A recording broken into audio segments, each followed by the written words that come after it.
Alright, what's going on, everybody? Welcome back to the Ground Zero podcast. My name is Drake Law. My Instagram handle is DrakeLaw_coaching. You can find all my links in the bio. My name is Taijhan Nelson. Instagram is Taijhan_Nelson. Check the links in the bio. Alright, so we're going to start out with an icebreaker. And the one I wanted to talk about today is if you could do a sport that you had never tried before, or if you could go back and do a sport that you never actually did, what would you do?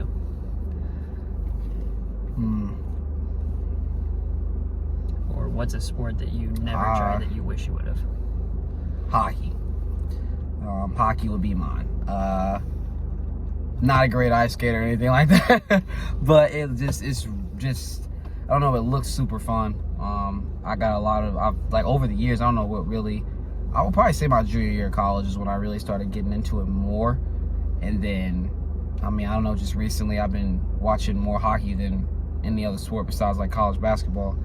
And I don't know. I don't know. I love watching it. It's just to see what they can do all while skating, like how fast they skate, how quickly they change directions, all this other stuff like on skates is insane. And it's so smooth. It's just the coolest stuff I feel like I've seen. So that's a sport I would definitely do if I could. Like I'd play hockey. That'd be fun. What position would you play? I have no idea. I'm not gonna lie. That's something that I like. I still need to learn more about all the positions and all that other stuff. I don't know. It's a good question. I'll have to get back to you on that. But I don't know. Goalie. Not goalie. Yeah, no. We're not sitting in the goal. We're definitely gonna be out there doing what they be doing, the skating and all that. It's just crazy. Like they are, like it's just crazy. They're quick. Like it's I don't know. Like it's insane. I really enjoy it now though. Like I love watching hockey, so it'd definitely be that. I've never played hockey on skates before, but we played like floor hockey in gym class. Oh, and for real? Anything with like a tool, I'm terrible at. Yeah. So I didn't really like hockey. I feel like I could be pretty. I don't know. I ice skated for the first time last year. Didn't fall.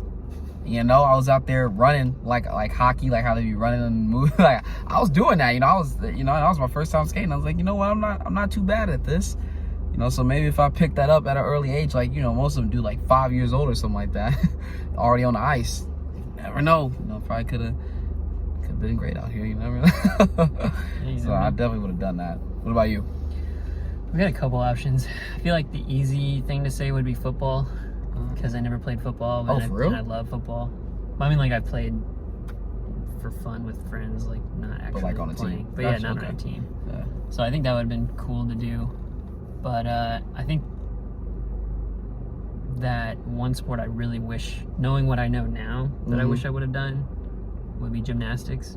Yeah. Not really. Maybe some people don't consider that a sport, but I do. Definitely a sport. Come on. Yeah. Gymnastics is a sport. So definitely gymnastics. It's the perfect mix of being strong and flexible, and learning to control your body is something that a lot of people really don't do well. So I think I would like to have done something like that before. But if we're talking like team sports, definitely football. I think I would have liked to play football. I was too skinny though in high school to play football. Yeah, in high school probably. I played middle school, and then I had to give that up. I was doing football, so I go to cross country practice from like 3:30 to like 4:30, and then practice for football at 5. What'd you play in football? Wide receiver, and I was tough. I'm not gonna lie, I was nice, bro. Like I'll be real. When everybody was small and stuff like that, and I wasn't gonna get killed or nothing, man, I was a monster. I'm gonna be real. Not to toot my own. I was a monster. It was fun though, man. Football was nice. I just had to, high school and stuff like that. You gotta make a decision whether or not you're gonna do both. So I basically made the decisions like, I'll just in 8th grade, I'll be done. I'll just focus on cross country, and it was fun. I played though. It was fun. I really had no desire to play though, like when I was in school. And I love basketball as my main sport. I liked a lot. And then I ended up doing track. But our team sucked. Yeah. Our high school team was terrible. And my parents, at least my mom and my grandma, really didn't want me to play anyways, because they didn't want me to get hurt like that. Right, yeah. So I was like, there's no real point of me playing if it's not going to be something in the future anyways. Yeah, that's how. Yeah, I get that. That's how I felt in 8th grade. I was like, yeah, it's time to go and hang up the cleats, you know, and just focus on what I'm actually trying to go to school for. Follow-up question: is there a sport that you think that you would have been really, really good at? Because you know how like some people say like people are born with more fast twitch or slow twitch fibers, like genetically you're built to be this kind of an athlete. Yeah. Is there a sport you think like if I would have really went all in, I could have been like really good at? Or just like natural talent? Natural talent for a certain. I'm trying. I don't know. I mean, I feel like the sports that I feel like I had that sort of talent in, I played. I feel like running. You know, I ran. I played basketball. I didn't play. I mean, I played like middle school and then I played freshman year of high school. But after that, I didn't play anymore. But I still play. Like short, so like realistically, there's somewhat of a ceiling. Yeah, right. So, you know, with that, I mean, and then I play football. Like I say, I play football. So I don't really know. I mean, I feel like if I would have really put in work to be good at soccer, I feel like I could have been good at soccer. I feel like I'm pretty coordinated and things like that. Like I feel like I used to play with friends and stuff like that. I just feel like that I could have I don't know. I always felt kind of naturally decent at that. Not like, you know, not crazy good or anything, obviously, but I feel like if I put in work, I could definitely be nice at soccer. It'd be hard though. Obviously, it's like soccer's rough. Definitely respect the sport. It's not easy, but yeah. I think for me, I'm pretty convinced that like genetically I'm not meant to be like an explosive athlete. Right.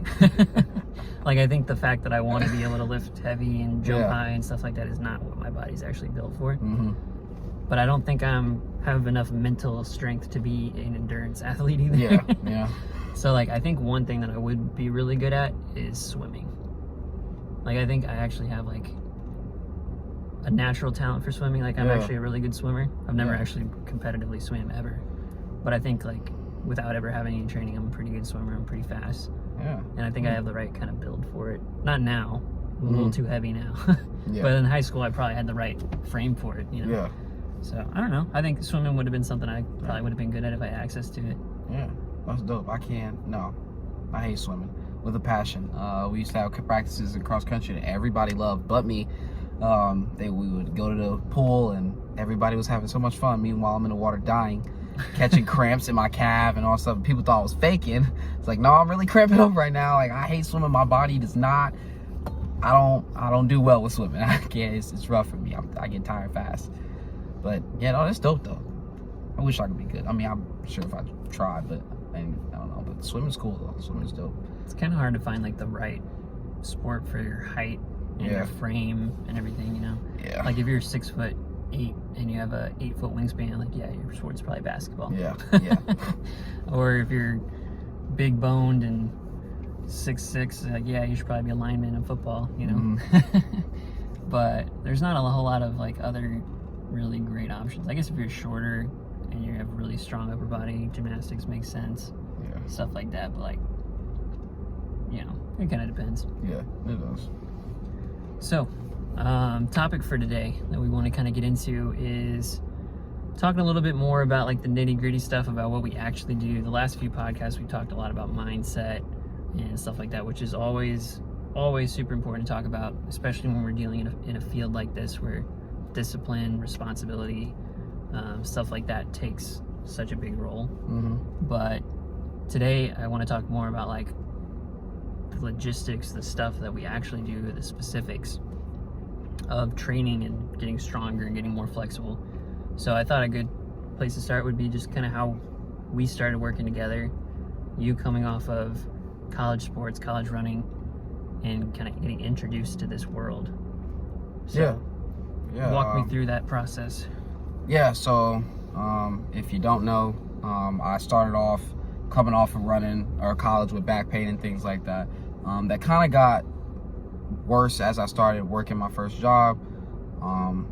So, you know, we got to talking about, you know, what I need to do and how I need to program. And before I get into that, I just want to say this. I remember like me saying that I wanted to get into all this, and you were like, hey, you know, you need to be living it you know, you need to be actually living what you're talking about. You can't just be a person that talks about things but doesn't actually do it. So we need to get you out of back pain. I remember you telling me that we got to get that figured out, and then get that figured out, and we'll move forward. So basically, what it started off as just, which I really liked too, was trying to figure out okay, what was I good at, and then what was I not great at, right? So like, it wasn't a, bash party or anything like that. Like, it was like, hey, let's figure out what you're great at. All right, cool. This is what you're not great at. Let's work on that now, right? So, hips and spine, of course, started off with that, 4 weeks of that, which was really a huge eye opener for me, and limitations and things like that, which I thought was great. Like, I was very happy. I was happy when I was seeing these limitations and feeling like, oh yeah, like I can work on this. Because it was like, all right, like, I got things that I can improve on, that can improve on and help me with, what I'm dealing with. Right? That's how I thought about it. So we started off with that, and it was great. We worked on my, the big thing was hip extension and things like that. Hip extension, internal rotation. So focusing on those areas, we saw those were really the bigger limiters for me. I'm trying to think of any other limiters that I may have had. I feel like those were really the bigger ones though. Yeah. Of course, hamstring weakness, things like that. That too, like pretty flexible, but just needed to get a little bit stronger with the range of motion that I had. So from hips and spine, which is kind of like that base of figuring out what we're good at, what we're not good at. Once we figured out what I wasn't too great at, it was like, all right, let's work on these things. But then also, it wasn't just about my back pain, right? Which I think is really important. It's not just about, hey, all right, got you out of back pain, cool, nice. No, it was cool, let's work on the back pain. But then, I wanted to be able to run and things like that still too. Like, I didn't want to just not run anymore, right? So it was really figuring out, a nice balance between that, being able to, run a certain amount of miles, which was more so like on my end, the miles and stuff like that, just figuring out how many I needed to run. And I wasn't doing much anyway, coming off of college, so just, I don't know, maybe like 20 miles, I think, something like that a week, I think is what I was doing. Not that much. No. Yeah, but I think that's what I was doing, like 20 miles a week, and then along with the training that I was doing. And again, it was working on the things that I need to work on, hip extension, internal rotation, and again, hamstring strength and things like that also. And then focusing on things that had to do with making me a better runner, right? So just making me stronger, more flexible, so that I could perform this task extremely well without getting hurt and things like that, and doing it as efficiently as possible. And that consisted of course, working on quads and things like that. So we did some eccentric. I remember doing my first reverse Nordic, reverse Nordic, that's what it is. Doing those, and another eye-opener like that was rough. That was terrible. I've always had like flexible quads and stuff like that, but it's very humbling to see, like, just because you're flexible does not mean you're like strong in your eccentric, like in a lengthening phase of, working out, and things like that. So it was another eye-opening thing, but it was good. We worked on the calves, saw that was another limitation for me, calf strength. My calves aren't strong for some reason. they just aren't that strong. Like, they're not weak, but again, everything is just relative to what we're doing. So saw that was some that I could work on, along with flexibility of my calves too, because they weren't pretty that flexible either. Especially with all the rolling my ankles and stuff like that in my past. So also, trying to fix up things that I had already been, messed up, not messed up, but you know what I mean? Like, things that, I got hurt and I kind of like did the rehab and stuff for it, but it wasn't, it wasn't anything, like I still had limitations with it and stuff. So worked on that too. And, you just really created a program that kind of tailored around all that. And I worked on it, stayed consistent with it as much as I could.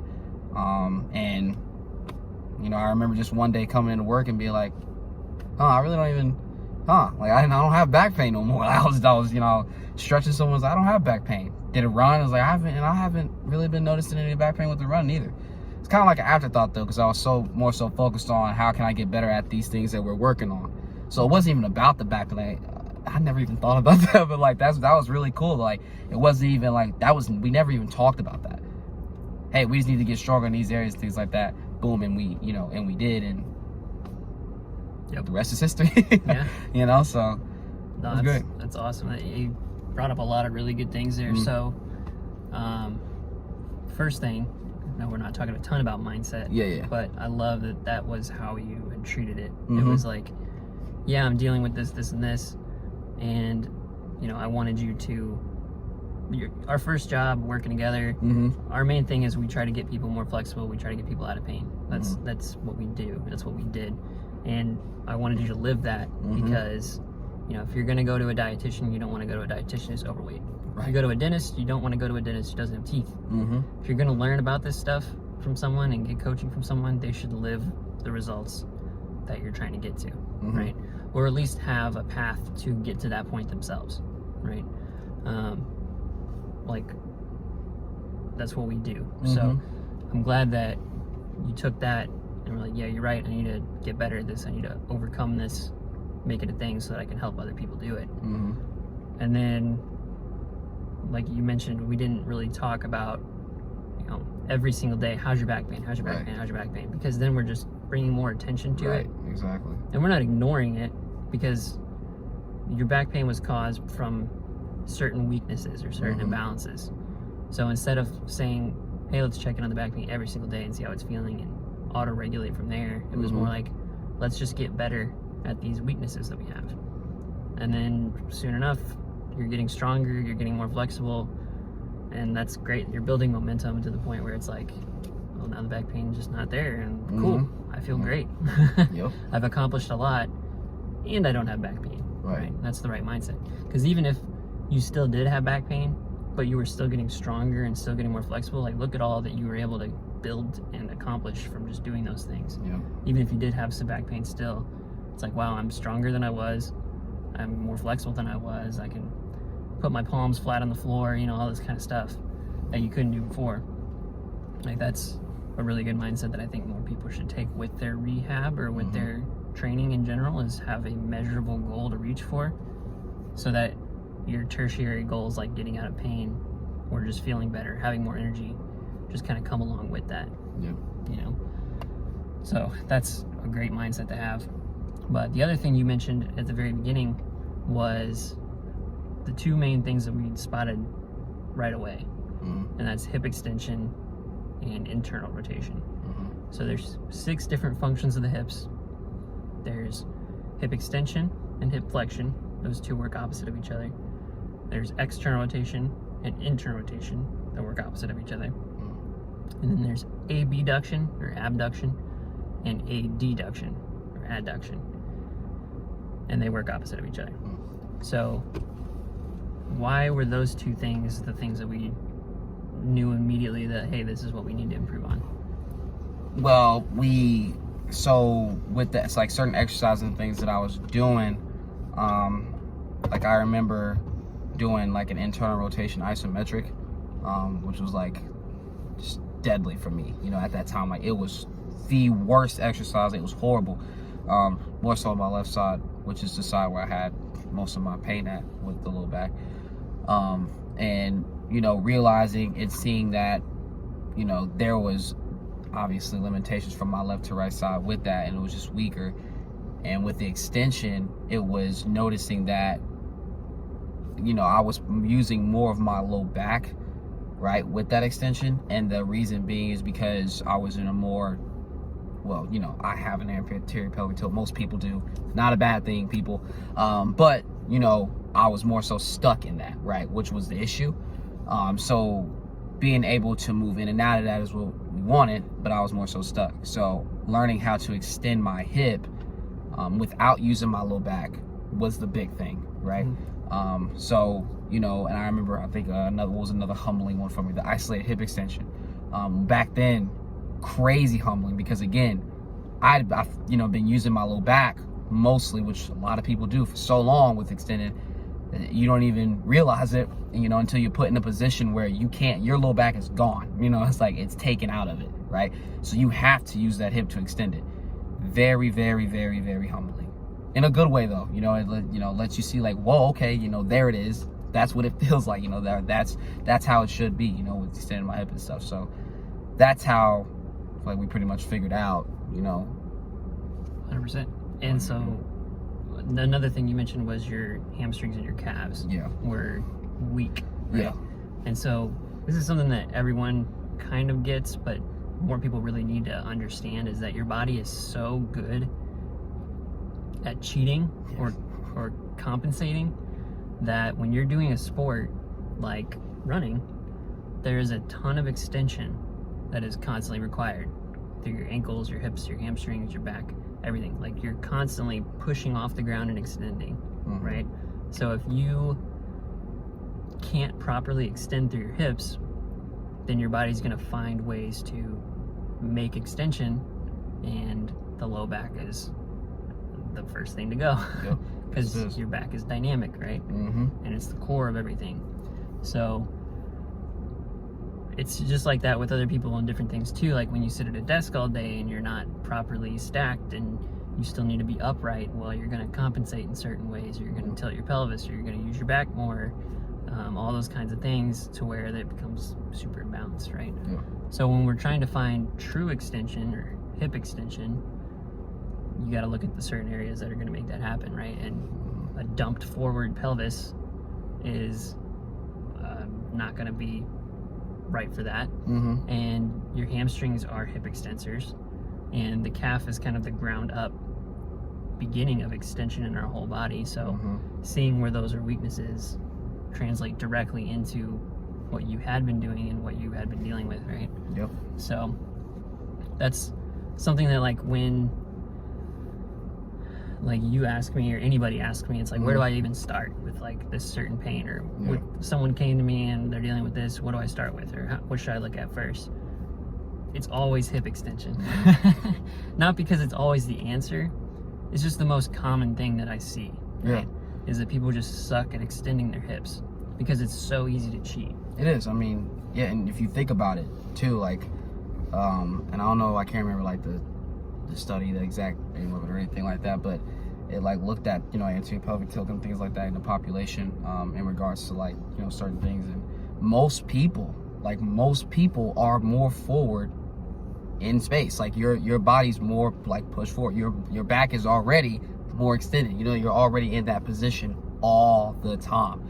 You know what I mean? So when you think about it, you know, that's why I feel like you see so many people with that issue, is because we've gotten so used to that, you know, for many different reasons, right? There's many different factors that go into that, but we've gotten so used to using our low back for that and not finding our hip and finding, like you said, true extension, that just usually does seem to be the culprit, like, honestly.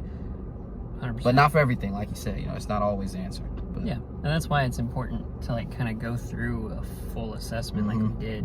And it's not just like a one session assessment that we did. Like you said, we took you through 4 weeks, basically.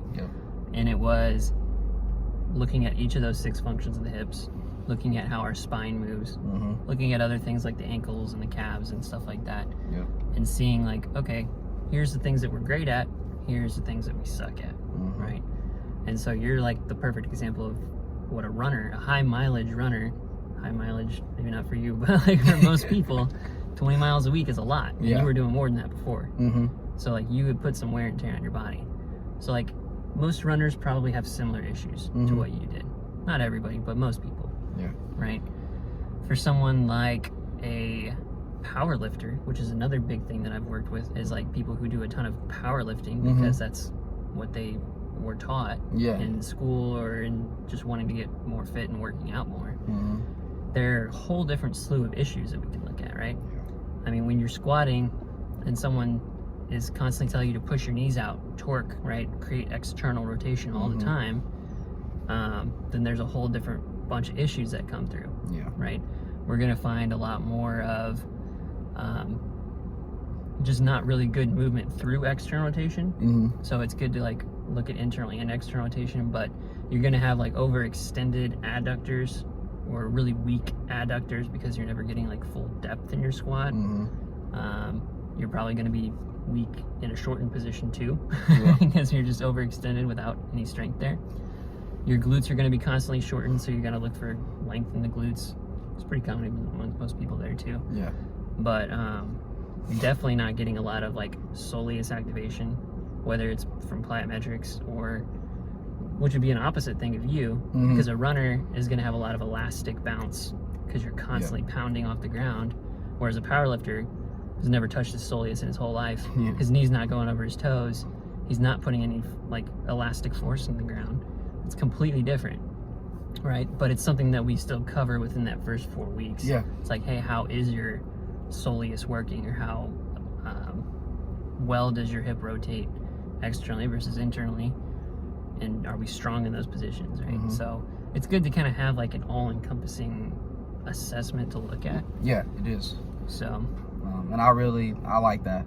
I like that we when I remember going through it for the first time, it was like, because I was thinking it was going to be like, you know, like you said, like a little one assessment. Yeah, you know, take a look. You know, we go, all right, we'll see. You know, yada yada. And I'm in my head, and there's nothing wrong with doing that. I'm not saying there's anything. There's not. I'm just, for me, I've always had like trouble in my mind when I thought about that, because I always be like, well, like, what if there's so much more, like, you know, like going on that we can't see from just that session, you know? And I get it. You can, you know, after that first session, yada yada, you can continue to have things with people and find things. But I just thought it was cool. It's like, all right, like let's just do that to start off. You know, like, let's just start off like that. You know, so, and then, you know, so we could then, you know, work on giving you this, because the good thing about that is it does help give you that base needed for the next phase of whatever. So like, so, you know, after hips and spine is, all right, how can we get you better at things that you want to do, and then while helping you get out of pain, right? So it's hard to do that, you know, if you don't have a base. You know, and that's really the big thing with that. I think it gives you a really good strength and flexibility base, so that you can then go into those movements and not have limitations with that next phase and things like that. Because I think that's really important, actually, you know, to make sure you have that foundation before just throwing exercises at people. I see that a ton, you know what I mean? And that foundation is not mobility, it's flexibility, by the way. I just want to throw that out there. Everybody always says it's mobility. Build mobility and then work on your stability. And flexibility is what it is, right? It's range of motion, right? We need to be able to have flexibility to put our muscles and joints in the positions they need to be in so that they can then produce force, all right? So just wanted to throw that out there. It's a side note, my bad. Side note, but yeah, go ahead. No, yeah, that's true. And when I first started kind of going through this process for myself too, like there were some things that I was like, I don't feel anything. Like I don't feel like I'm doing much, or I feel like I'm just kind of going through the motions here. Or maybe I'm even doing it wrong. And that's fine. Like if you go through some of these assessments and it's like, cool, we're just really good at that. That's a good thing. Like one of the things for me initially was actually spinal flexion.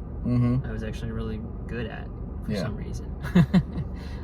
Could be the way that I just trained initially, but I think my spine's always been one of my stronger parts of my body for sure. So like spinal flexion was great. Extension wasn't bad either, but when I found out that my lateral flexion was atrocious, like moving side to side, flexing side to side versus just in this range of motion, that I found out pretty quick was like, wow, that maybe doesn't feel right, but it's not easy for me, and it's kind of hard, and it feels like something's blocked. Right. Yeah. Whereas like if I was just doing a Jefferson curl, it felt good, but it didn't really feel like I was doing as much originally, unless I really loaded it up. So that was kind of a first sign. It's like, okay, my spinal flexion's pretty decent. Whereas lateral flexion was terrible. It's gotten a lot better though. Like I've definitely improved it for sure. But like even originally, when I had a goal of, when I first started my training, I wanted to get more flexible, but I kind of had an idea of like, you know, if I'm just this flexible, that'd be more than enough for me. And at that point it was, if I could just put my palms on the floor, that would be way better than I ever needed to be. I was like, that would be a great goal to reach. And I could do that because a lot of it was cheating with my spinal flexion, because I was so good at rounding my back that I never really got into my hamstrings as much as I could have. So like when I did a Jefferson curl, I was really, really good at it, and I could load up a lot of weight, but a lot of that was coming more from my spine than it was from my hamstrings. Not necessarily a bad thing, just what I was good at. But then when I started training a little more, and I was like, you know what, I can touch my palms on the floor. That's awesome. Now I want to take it to the next level. And I never thought I would ever want to do the splits. But then it was like, now I want to do the splits. Yeah. Or I saw people touching their forehead to their toes, which I cannot do. Maybe one day. Yeah. But I was like, okay, this is more than just flexing my spine. Like, there is a lot of hamstring that I have not even touched into yet. Right. So that's crazy. So that was kind of a humbling experience for me too, was like how much I really wasn't good at in the hamstrings, even though I thought I was so flexible in my hamstrings for a long time. Yeah. And it's kind of cool to kind of look at things like that. Is like, when you do want to take it to the next level, you find more itty bitty little things that you really have to focus and dial in on, right? But yeah, now my goal is all 3 of my splits. Right, yeah. Which I never thought I would get to. At one point, it was like, I don't even want to train my groin ever. Yeah. Because I'm a guy and that's a sensitive area. Yeah. But now it's like, you know, I went past being able to do what I only wanted to do, touch palms of the floor. Yeah. And now I'm training for my splits. Like, never would have thought I would have got to this point. Yeah, it's crazy. What a stigma that is. Like, you're a guy, you shouldn't be flexible. It's just weird. Like, why is that a thing? Like, but it is though. Like, I feel like it's just a thing. If you are, that's weird. Like, you're, you know, like, I don't know. I just when you said that, it just kind of made me think about it. Like, that's kind of funny. But no, you said something about the whole, like, sometimes you won't feel stuff. I'll go on the opposite of that, because for me, it was the opposite of that, right? So I remember, I'll never forget. I remember doing the single leg of morning. Meanwhile, you know, I have back pain. I start feeling my back. I'm like, yo, what are we doing here? Like, I was mad. Like, why am I feeling my back right now? Why am I feeling this pain? You know, why am I feeling my back working and my back is in pain? You know what I mean? Like, this is not right. I must not be doing this right. And I remember, you know, texting, was like, hey man, my back is sore. Like, I'm feeling it. What am I doing wrong? Or like, what can I do? You know, and things like that. And I remember you know, explaining to me like, hey man, you know, these muscles have a pull on the low back. You're gonna feel your low back. You know, they have a pull on it, and you know, it's normal. You know, as long as you're feeling the hamstring and things like that, we're good, right? Because it wasn't pain. It was just I felt my low back working. You know what I mean? Yeah. So it's just that was something that I had to realize. You know, I see a lot of that with people. It's like, you know, well, if I feel my back working, or any area of pain, or any area if I have that pain, if it's working and I feel that working, whoa, red flag, need to back off. Like, no, it's okay. You know, it's like that whole work through pain. It's like, just, you know, work through tension. It's okay. Like, that tension is gonna be fine. You're gonna be fine. You're gonna feel your low back and things like that. Like, it is what it is. And I remember you telling me, hey, just do an RDL, try that. And really, it was just because I liked RDLs more. And I remember asking, like, can I just do an RDL? Now, for me, like I said, it was simply because I liked those more. And I did them, and I still felt a little back, right, obviously. But pause you though. Yeah. Because originally I don't think you felt like hardly anything. And then I told you to tuck your chin. And you felt a lot more with that too, right? Like the low back. Yeah, no, yeah. So the first time I did the single leg of morning, right? And yeah, it was like, what? Yeah. Then you told me to do that. Then I got mad because I'm feeling my low back. What are we doing? Like, why'd you just tell me to do that? Yeah. And then that's when I got, you know, it was like, all right, cool. Hey, you know, here's a, I remember even getting like you said like a visual of like, hey man, these are the muscles. I really like that too. I really did like that when you did that. Cause it's like, all right, I'm seeing like, yeah, I see these muscles. Cause I mean, you could have just honestly told me. But again, you know, he's showing me, you know, helping me see, all right, it's okay. It's all good. Just, you know, it's a normal thing. Just keep working. And I did. And, you know, the back pain did not get worse. Like, I don't have back pain anymore. You know, it got better. So it's okay to work through that tension. Don't be scared of it. Like, yeah, it's completely normal. No, for sure. And I think that's a whole other topic too to kind of get into. But when I was going through rehabbing my ankle, because I had an ankle surgery right after college. Yeah. And that's why I jumped into this whole world, was to fix my ankle, because the doctors had told me that that it would be over a year and that I would never be able to play sports the way that I'm used to. And I probably couldn't run up and down like a basketball court like I wanted to anymore. So I was like, I don't want to accept that. I want to learn how to fix it. So I found some people to teach me how to do this kind of stuff. And one of the first things that I came across was people telling you should never work through pain, right? And I get where they were coming from, but at the same time, I don't think that's great for people to hear because people interpret pain differently, right? Like we've stretched people, like literally physically stretched people, and they're like, oh, that hurts. And you're like, okay, I don't want to push to a point of pain, but does it hurt? Or are you just getting stretched? Like, is this a stretch sensation? There is a difference. Is this a fatigue? Is right. this, what is this? Or is it actual pain? Because there is a difference, right? And there needs to be kind of the understanding of where the differences are. Because when I was first going through my ankle stuff, there were some things where like, whoa, like I really, really feel that in a way that's not just muscular, but it almost feels like things are shifting or blocked or moving around in a different way. Is it okay to push through that? And with certain things, it was cool to push through. Other things I didn't have to, right? But understanding those differences is really important too. Just because something hurts doesn't mean it's good, and just because something is a little sensitive doesn't mean that it's pain.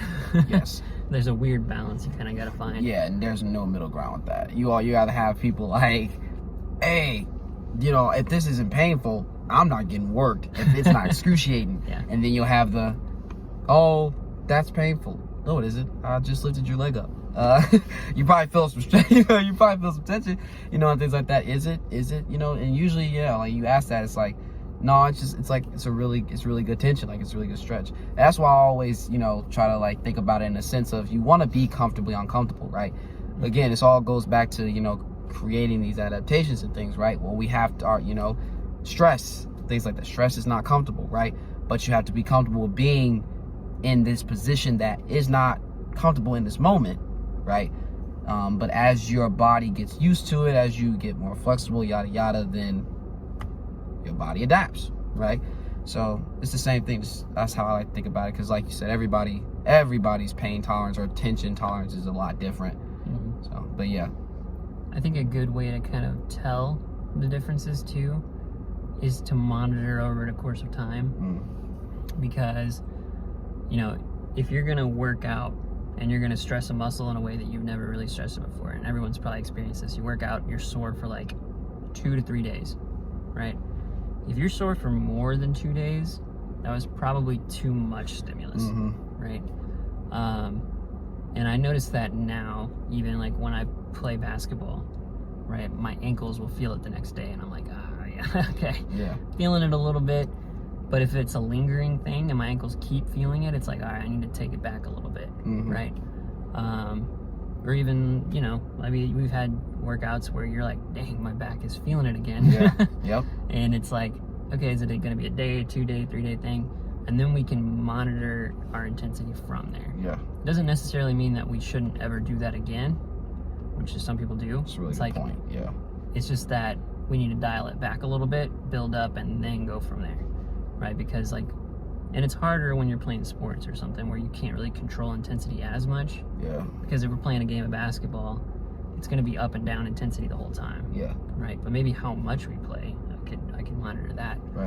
It's a lot more easy when we're doing like weights or we're doing something that's measurable, where it's like, oh yeah, I tried to squat 200 pounds and yeah, my back's been feeling it for 3 days. It's like, okay, well, let's not stop squatting. Let's just dial it back.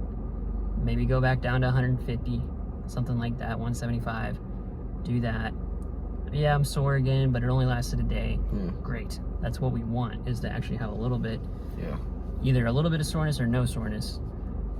Hit the next time 180. Like, cool, yeah, it's again like a day of soreness. Cool, we'll go to 185 next week. No soreness, perfect. We'll keep on keeping on from there, right? That's usually a general rule that I see is pretty good. If you're sore for like more than 2 to 3 days, it's like, all right, let's dial it back. If you're on the right track, just keep progressing. So, any tips on that for you? How to manage? I mean, I like what you brought up about the calming things down and building back up. I think that's a very simple concept, but I think it's one that kind of isn't really used as much as it should be. And I'm speaking from experience as just like a runner. I'm coming from a runner's perspective. Mm-hmm. Runners don't like to stop running. Nope. Like, yeah, that's the last thing you need, you know, runner wants to hear. I gotta stop. Like, no. Like, you know, and it ain't even like, oh, just stop running for a day. That's a problem. Like, it's like it's not like you're getting told you can't run again. It's like, no, you just take a day off. No, I don't want to do that. You know, like I had this issue. You know, I hated calming things down. Like I really did. But it's extremely important for us to do that, because that is, like you said, management and things like that. Like, and it's load management. You know what I mean? Like, we have to figure out how much our body is able to take, you know, at certain intensities and things like that, and not deal with certain issues and stuff like that. And once we can figure that out, you know, build things back up from there, you're gonna be okay, right? So just want to say to runners, it is okay to relax. It's okay to take some time and, you know, figure out what's going on and things like that. Like, there may be days, like you said, with the whole soreness. If you're crazy sore one day, just chill out. You know what I mean? I know you may feel like you want to have a great day. You may feel like it's a day you told yourself you push yourself. Maybe, you know, it's just a day you need to calm down. It's a day you need to just take it easy. Just go recover and things like that. Go for a walk. Maybe don't even run. Just go for a walk. There's nothing wrong with that. Go bike. Do anything, right? But like you said, I like that. Definitely understand that we do have to calm things down for them to then get built back up. Mm-hmm. Very important. Yeah. And programs are great. Like, there's a million different programs out in the world right now. Yeah. But it's like you said, if maybe I'm scheduled to do a PR today and bench press, right? But I'm so freaking sore and my shoulders hurt. I don't think I can get up for it. Mm-hmm. Take a day off. Just relax.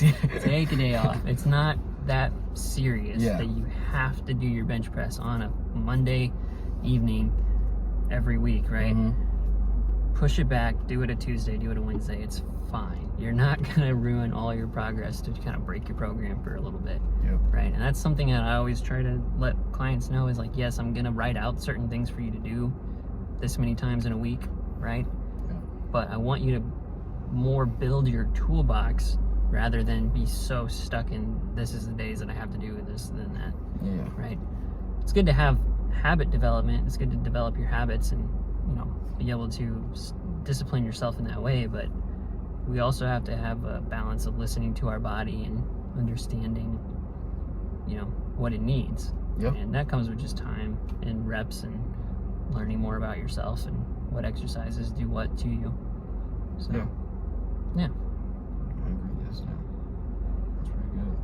Yeah, well, I think that's a pretty good place to wrap up. What do you think? Yeah, I think that's good, man. I know I just had something I wanted to say. Just about all of it, you know, just starting to work with you and all that training. I remember when I, you know, started with first, like, talking to you about stuff, not even working with you really, but talking to you about stuff.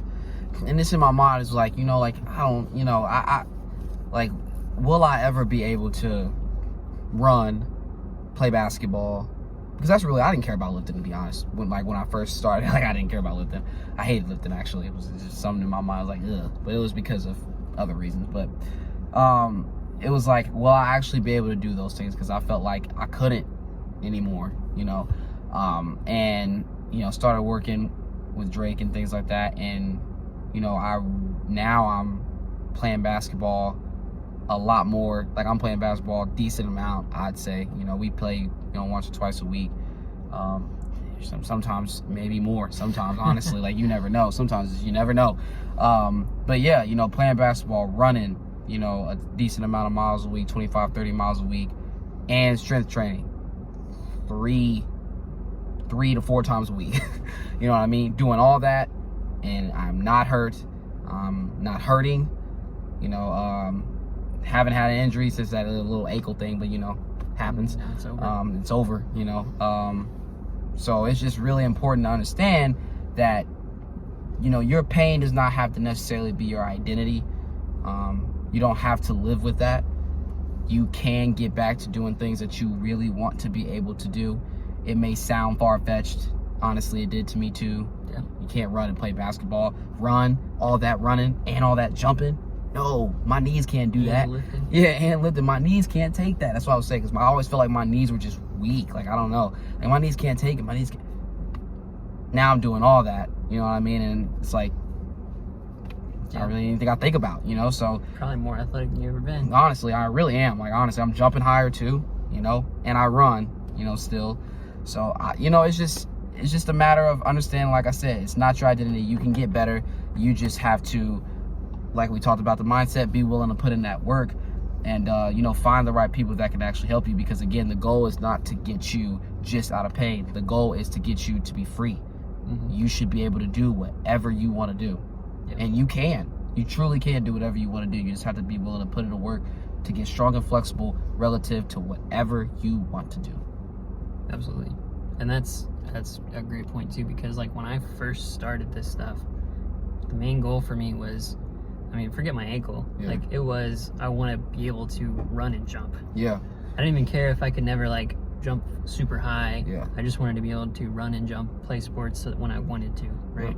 Yep. And then when I started doing stuff like that and I started seeing results, it developed into more and doing more and doing more, right? I got to the point where I remember the first time I dunked after my ankle surgery. It was like 5 months after my surgery, something like that. I went and I dunked. And I was like, great. Yeah. Because they told me it'd be over a year Right. before I could even weightlift. Right. And it was like, wow, I'm already, you know, over double the speed of what they said it would be and more. And then it became, you know, touching my palms of the floor. And then it was like, now splits. Yeah. And it's like, I never would have thought I would have wanted to do that. And then it was just being able to lift weights. And then it was squat twice my body weight. It's like, how did this start happening? And, you know, now it's to the point where I have 3 completely different goals just because I want to be able to do all of them at the same time. Right? I want to be able to do the splits. I want to be able to squat twice my body weight. And I want to be able to throw down a dunk in a game. Yeah. Which I've only done on like a fast break, but I want to do it in half court. Right. Yeah. So like, that would be amazing if I could do that thing. And I don't see any reason why I can't. No. Right? No reason, man. No. And when I get to that point, I don't know what I'm gonna want to do. Yeah, but something else will pop up though. I remember like I was like, all right, I wanted to squat 1.5 times my body weight. Cool. Whatever it was. 1 point. What is it? Was it 1.5? You already got that. I was like, I did that. Boom. All right, cool. Now I wanna. All right. Do I wanna do the splits? Yeah. All right. Boom. Now I'm training for the splits. I haven't done it yet, but I'm training for that. It's like, all right. Well, I want to be able. I remember just randomly one day watching this girl dragon squat. I was like, all right. Well, now I'm dragon squatting. You know, like now I want to dragon squat because I can pistol squat. So now I'm dragon squat now, and now I can dragon squat. So all right, now I want to be able to squat 2 times. I mean, like it's just always something that you want. Yeah, and it's always something that we want to be able to do. I really, you know, it's just that it just like you said, you just go down this rabbit hole of like, man, if I can do that, what if I could do this? You know, not everybody does that though, and that's totally okay. Again, it's not. It's all just about being able to do what you want to do. Because if you didn't have the base that you have, you wouldn't be able to even think about, well, I want to be able to do the splits, and then I want to be able to squat, and then I want to be able to do this. Your body is literally ready for all these tasks. Yeah. Like your body has so many options, so many ways that it could get these things done. You know what I mean? Like that's what strength and flexibility gives us.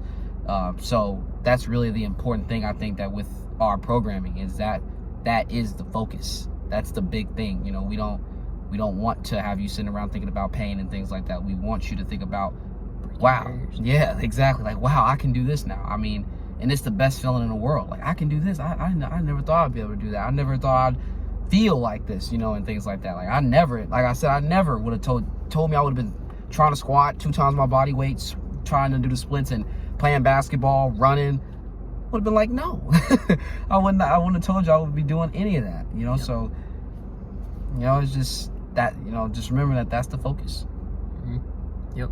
And I could see already on the far horizon, I'm gonna want to eventually learn how to do handstands. I was already thinking about that. That's so crazy. I literally was thinking about that the other day. I tried it actually. I was doing it. I was like, yeah, after I get the split, this is my next one. It's too much right now to think about. Yeah. I've already got my goals set. I'm laser focused on those 3 things. But I do want to learn how to do the handstands eventually. Yeah. And I think as I get older, I'd like to get more into running. Yeah. Right. I'll run for sport and I'll run to keep healthy and cardio, but one day I might actually try to be like a runner. Yeah. Peak time to get in is, you know, in the 30s, mid 30s. You know what I'm saying? Early 40s. Yeah. So I got time. Yeah. But I want to do these things first, and then who knows what I'll want to do from there. Maybe that'll change too. Maybe I'll put handstands on the back burner again. But you know, that's the thing, is like there's always something, you know, even when you think like, oh, I just want to be able to do this. Yep. It's like, well, we can do that. We can get you to that point where you can just be able to do that. But I can guarantee if you're actually seeing results and seeing momentum, you will have new goals. Yep. You will set new goals for yourself, because what you thought was unobtainable just became attainable. Yep. So everything that you think now, it's like, I'll never really want to be able to do that. Right. Maybe you will. Maybe. That was one of the longest clients I've ever worked with. Dan, he came to me just to lose weight. Yep. And honestly, he just kind of wanted to give me a chance. It was like training. He was one of my first clients ever. And he lost weight, which is great. And then he told me once, he's like, you know what? I want to do chin-ups. It's like, cool. We can get you to do chin-ups. You can do chin-ups now. You can do a ton of push-ups now. And then he's like, you know what? I think I want to try doing the splits. Never would have thought he would have wanted to do that. Yeah. But great. And it's cool to see that when people develop more momentum and goals. Because that's growth, you know, like just like we talked about, man. It's never, you know, it's just like a never-ending thing. I feel like it's just always it's just always something new. You know, it's always that next thing to chase. Yep. You know, it is, and it's fun. Honestly, like it's not a bad thing. It's fun. Yeah. It really is. It's a millionaire mindset. Yes, honestly. You know, when you start thinking to yourself, you're like, man, I wish I just had enough money to sustain my life and live how I want to live. It's great. Some people get that and they're good, right? But other people are like, hey, I've gotten to that point. Let me see how far I can push this. Yep. Let me make $1 million. You make $1 million and it's like, oh, suddenly I'm a multi-millionaire. Yeah. Then it's like I'm a billionaire. It's like you just keep stacking, building momentum, and chasing. That's the millionaire mindset. That's why people who do obtain that go further and further, right? Yep. Yeah, that was great. Good conversation there. But yeah, if you guys are interested in learning more about this stuff, working with us, seeing the journeys we made and implementing that on yourself, we do have foundations programs. Although I would recommend starting with our 6-week flexibility challenge. That's a great place to start working on your flexibility, whether you're a complete beginner or if you are more advanced. There is something in there that will challenge you, trust me, and you'll still get customized coaching from both of us. So sign up for that at the link in the bio. It's only $9 a week to start. After that, we can get more into like full foundational assessments that we talked about for both of us, where we found our weaknesses and started to build momentum from there. Those are great places to start. If you want to have more of a consultation and assessment to see what would be the right thing for you, there's also a link to that in the description as well. You can apply for our coaching, our customized coaching there, and we will set something up with you for free. First assessment's free. Yeah, but you can check out our other links, resources, TikTok, Instagram on the link tree as well. Any final things you want to say? No, sir, man. I mean, I think I'm pretty good. Cool. All right, well, we will see you guys next week.